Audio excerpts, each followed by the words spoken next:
guys, so I'm stoked. We've been running for 24 hours and it's got a nice steady flow. Got the balance happening so the water's been consistent all night. So now we need to, because the grow bed's not quite ready to be put up yet, which the grow bed is where most of your bacteria will live, and it's going to be sitting in that section there.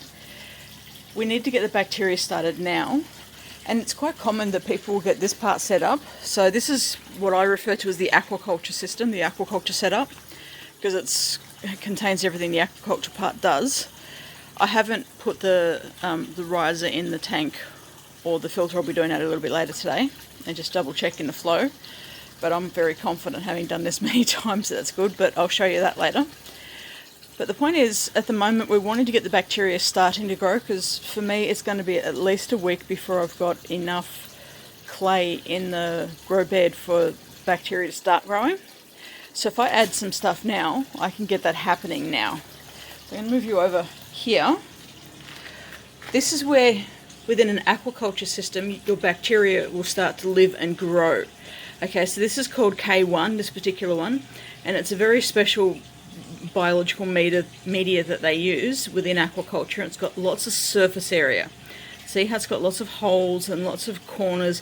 It's not soft and smooth like, for instance, a syringe would be, soft and smooth. So that's what we would consider having small surface area, whereas this has a lot of surface area. Okay. Now the other alternative for aquaculture is they use what's called a bioball. Again, lots of surface area, lots of places for the bacteria to live. Now in your aquaponics system, normally it would be living in your expanded clay in the grow bed. But we're just wanting to get a bit of a head start, okay? So if you've got the time and you can cycle your system, so grow your bacteria in time without needing to worry about getting it done quickly, you don't need this, okay? This is just because I'm wanting to get it kick-started and have it happening now. I want to have the bacteria in there. You would also use these. There's another time that when you would actually consider using this type of material, and that's if you're not using a grow bed. If you're not using the expanded clay or gravel, and you're using it, having water flowing through a deep flow system, so using rafts, or you're using a nutrient flow technique system, so you've got water flowing through pipes. There's no actual bacteria filter system in any of those, so in that case you would need to have this, or something similar to this. Now what I've seen is, I've seen people use drink lids, like the plastic lids of drink bottles. If it's food grade, then it's fine. Just be aware that they can break down over time because they're not UV stable.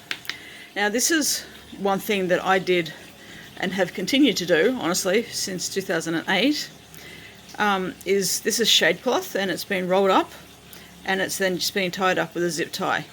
That has a huge amount of surface area in there for the bacteria to live.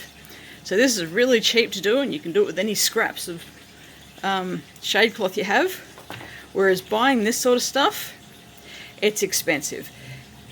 And you don't need as much as what they try to sell you, because they're obviously selling it for commercial aquaculture. So the bag of this that I bought is, I've used it as enough for 6 different aquaponics systems. And that's purely because I like to have extra filtration. I think you just can't have enough of it. So while I bought it to, kickstart the system, and I then take some of this from one system and put it in the next system to help start it. So I'll be adding some bacteria, so some of these from another existing system that has bacteria in it. So this is all just dry at the moment. But yeah, you can buy it in big bags, basically. Or you can get it probably from aquarium shops, but it's going to end up getting very expensive. So if you know a few people who are interested in aquaponics, this is the way to go. Or do it yourself. Okay, so what we're doing with this, I'm just going to take you back over to the system. I've literally just thrown them in there.